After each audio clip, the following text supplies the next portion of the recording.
নতুন যারা সংসদ সদস্য হবেন ইনশাআল্লাহ 12 তারিখে ইলেকশনের পরে তাদের শপথ গ্রহণ করার কথা হচ্ছে স্পিকারের, স্পিকার না থাকলে ডেপুটি স্পিকারের। ওনারা না থাকলে অন্য বিধানও আছে। এখন আমাদের এখানে স্পিকার, ডেপুটি স্পিকারের মধ্যে একজন নিখোঁজ, আরেকজন জেলে আছেন। তাদের বিরুদ্ধে গুরুতর কিছু মামলা আছে এবং তারা পদত্যাগও করেছেন, বিশেষ করে স্পিকার। ফলে এই অবস্থায় ওনাদের দ্বারা শপথ গ্রহণ করার কোনো রকম স্কোপ আছে বলে আমি মনে করি না।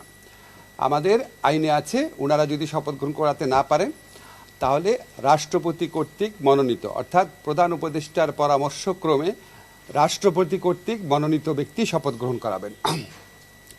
এক, দুই হচ্ছে 3 দিনের মধ্যে যদি এই শপথটা না হয় তাহলে প্রধান নির্বাচন কমিশনারও শপথ গ্রহণ করাতে পারবেন। এখন এটা সরকারের নীতিগত পর্যায়ের সিদ্ধান্ত, আমি আপনাদের চূড়ান্ত কিছু বলতে পারবো না। তবে আমাদের সামনে দুইটা অপশনই আছে। একটা হচ্ছে রাষ্ট্রপতি কর্তৃক মনোনীত কোনো ব্যক্তি শপথ গ্রহণ করাতে পারেন। ফর এক্সাম্পল, যেমন হয়তো আমাদের প্রধান বিচারপতি হতে পারেন। আর যদি এটা না হয় তাহলে আমাদের যে প্রধান নির্বাচন কমিশনার আছেন উনি শপথ গ্রহণ করাবেন। কিন্তু সেক্ষেত্রে একটা সমস্যা হচ্ছে, ওটা 3 দিন ওয়েট করতে হবে। আমরা আসলে ওয়েট করতে চাই না। আমরা নির্বাচন হওয়ার পরে যত দ্রুত সম্ভব শপথ গ্রহণের ব্যবস্থা করতে চাই। রাষ্ট্রপতি নয় কেন?